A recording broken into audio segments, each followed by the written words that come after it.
I remember 4 or 5 years ago, I was watching I don't know, it was a National Geographic channel or something in that end. And it was something like Cannibal Tours, I think was the name of the show, Cannibal Tours. And I saw these commercials and they were talking about bringing all these so-called people from Papua, from the jungles of Papua. And they brought them across the United States and they were going to have this TV show where they're going to follow these guys through the United States, Cannibal Tours. And I was thinking, oh, this is so exploitive, this is horrific. What the heck? Like, how obvious? They're gonna make fun of these guys.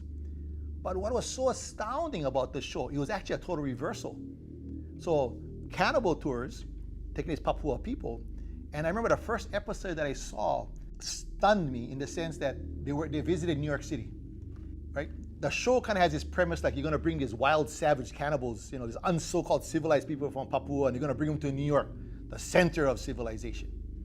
And so they're walking through New York City. And from the very beginning, what happens is these older native men are walking and they see the homeless people and they see these poor people and there's this old man lying on the street. And they're walking by and they stop and they're like, hey, what's wrong with this guy? Who's taking care of him? Who's feeding him? Why is he in the cold? And they could not understand.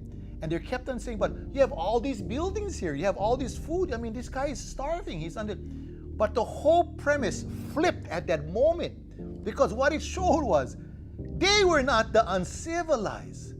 They, in fact, were the civilized. We, so-called of the modern American world, have been taught to look at them as being uncivilized and to have an old man laying in the street cold and hungry was normal behavior.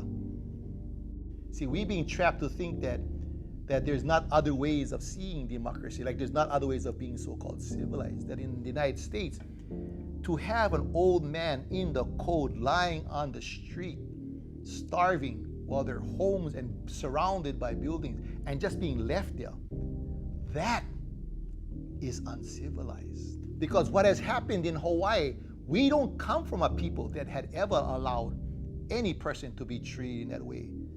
And sadly, under this occupation, we have come to become people who will now normalize and accept that an old man can lay in the streets cold and hungry without any kind of attention.